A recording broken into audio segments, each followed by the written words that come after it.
You know, when you requested this deep dive on Elon Musk, Mm. I kind of knew we were in for a wild one. Oh, The absolutely. guy's everywhere, right? hmm But you're looking for more than just the headlines, something beneath the surface. Yeah, definitely. So we're going way past the rockets and the tweets today to figure out what really makes this guy tick, Yeah, trying to put our finger on exactly what he's trying to do. It's like he's on a mission right? to single-handedly drag us all into the future, or at least his version of it. His version of it, I like that. And this article you sent, it really maps out his whole career. Yeah, And even from just skimming it, the level of ambition is just, wow, off the charts. totally. And it's not even like ambition for ambition's sake, you Right, know? yeah. It's like this deep-seated belief that he has to like tackle these massive, almost existential threats to humanity. Okay, existential threats. Now, those are strong words.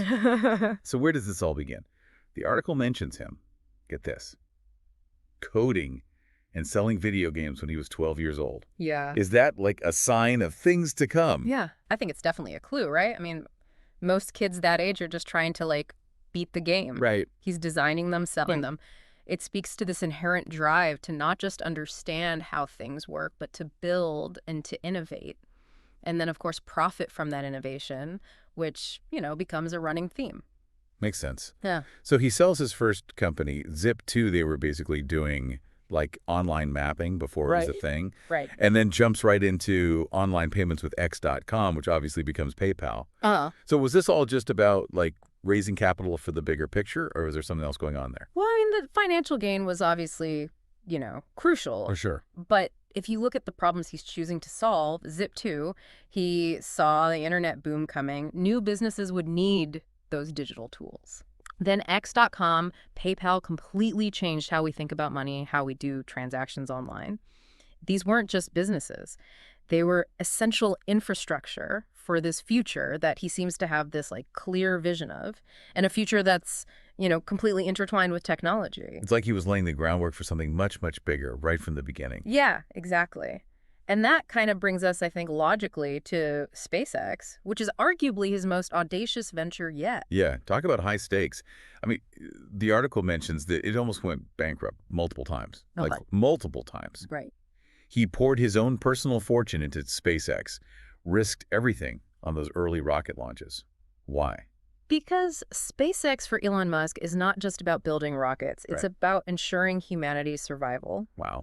He believes, and I think genuinely believes, that we need a backup plan. Right. If or when, in his view, Earth becomes uninhabitable. Okay. And that backup plan is colonizing Mars.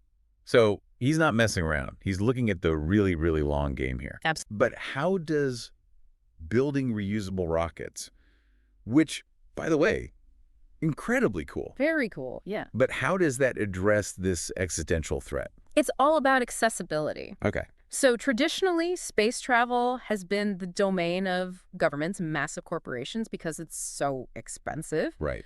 Reusable rockets change that equation. They make it significantly cheaper to get to space, which then opens it up for private company, individuals even, Right. to contribute to space exploration and eventually, you know, this Martian colony. So he's like democratizing space travel. Exactly. That's a wild thought. But- But it's not all about like escaping Earth, right? Yeah. He's also trying to save it. Yeah. Which is where Tesla comes in. Yeah. And Tesla, it seems like the perfect example of him seeing a problem, this existential threat, Yeah. and just tackling it head on. But not in the way anyone expects. Yeah. I think you're right. So he takes over this like struggling electric car company and turns it into Tesla, which has basically become synonymous with electric vehicles. Yeah. And he didn't even come up with the idea. So what's the secret sauce there? Why Tesla and not any other car company? Again, I think it goes back to that kind of holistic approach, building for the future that he envisions, right? While other car manufacturers were dragging their feet on electric, treating it as like this niche thing, Musk goes all in.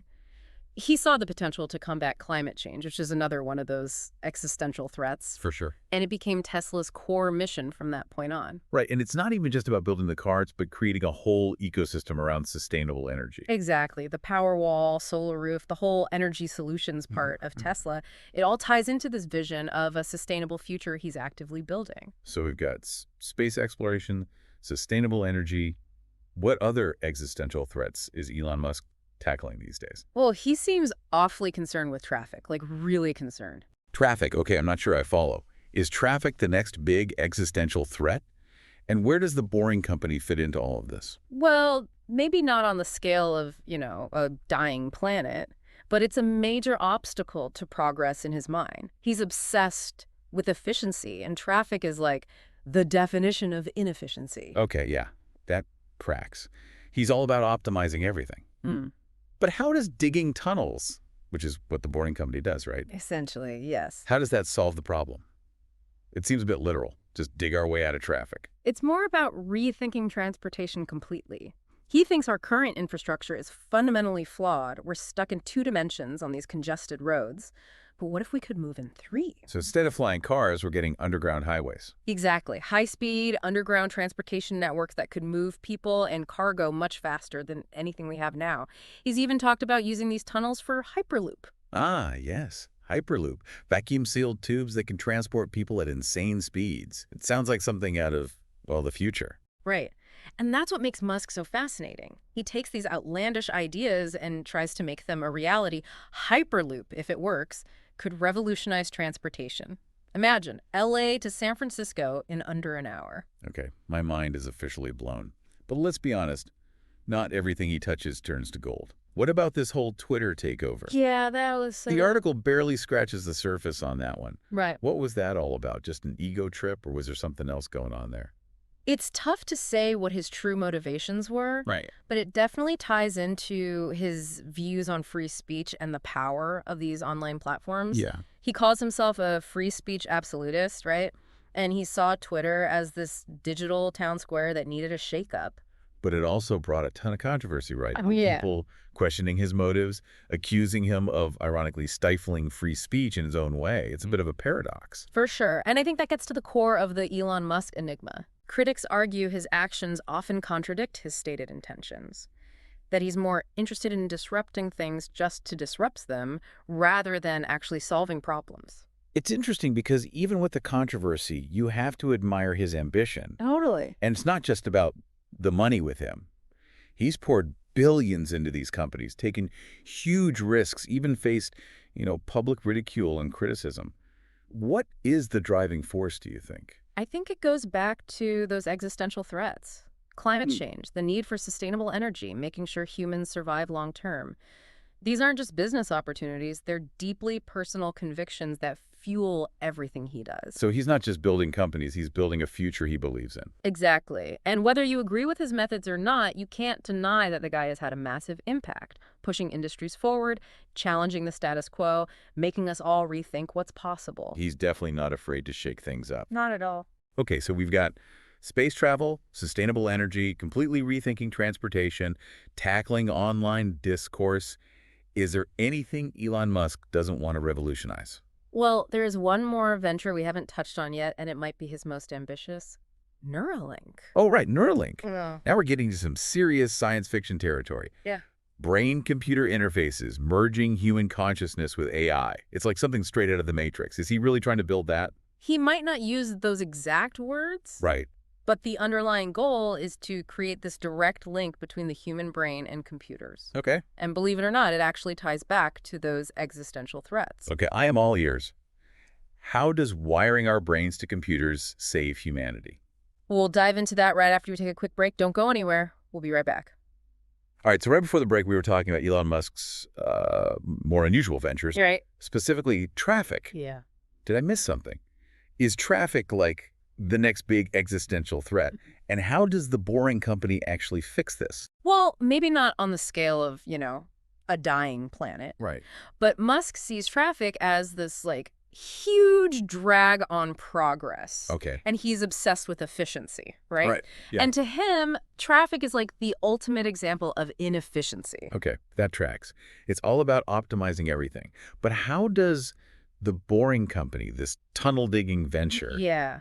how does that actually solve it? It seems a bit, I don't know, literal. Yeah. Like just dig our way out of traffic. Well, it's less about digging tunnels and more about completely rethinking transportation.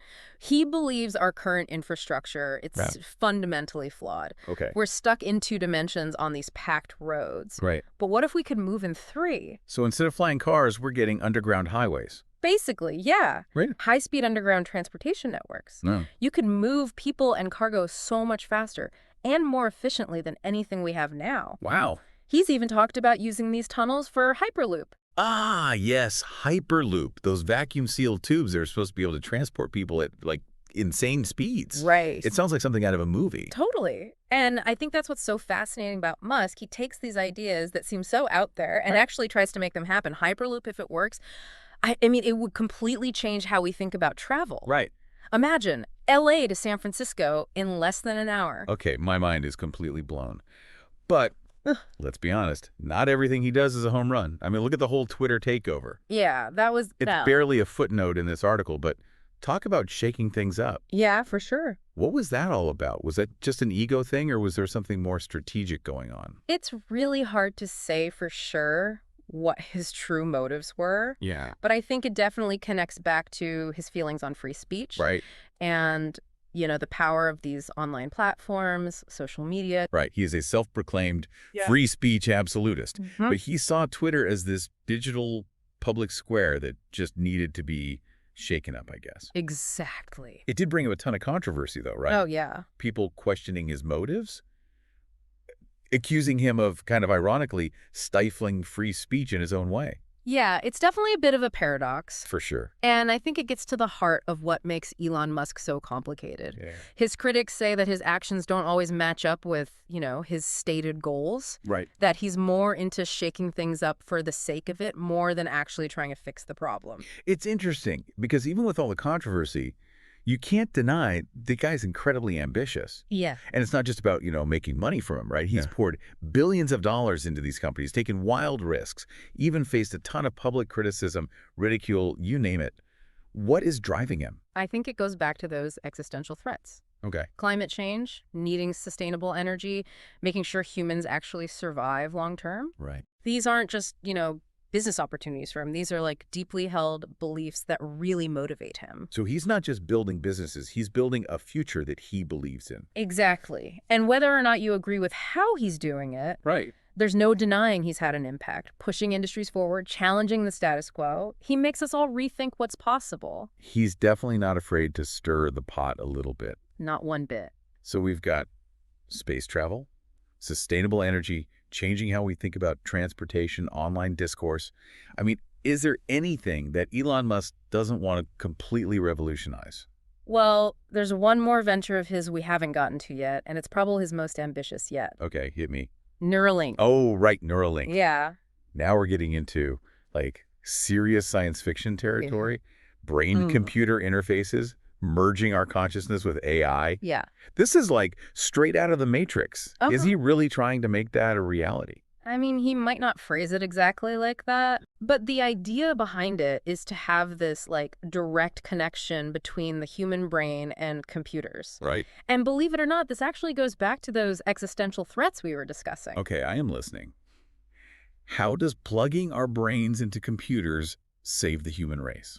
So Musk sees AI as this kind of double-edged sword. Okay, so last we left off, we were on the edge of our seats about plugging our brains into computers. Right, Neuralink. Yeah, Neuralink. It's a lot to take in. It is definitely a big idea. So you were saying that Musk sees AI as, what did you call it? A double-edged sword, kind of. Right. On one hand, it has this enormous potential to solve problems, maybe even some of these existential threats, but it could also become a threat itself if we're not careful.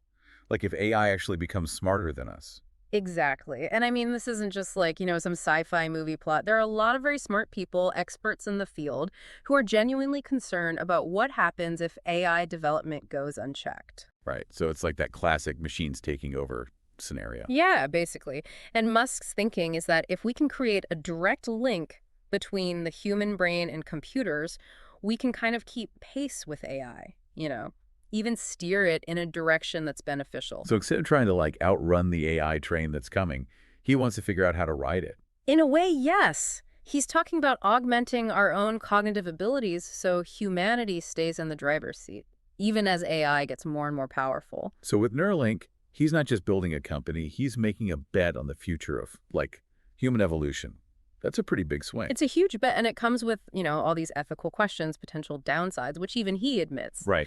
But it just shows how much he believes in technology's ability to solve even the biggest problems we face. Okay, so we've covered a ton of ground here. Mhm. Electric cars, colonizing Mars, brain-computer interfaces. I mean, Elon Musk clearly isn't afraid of thinking big. Mhm.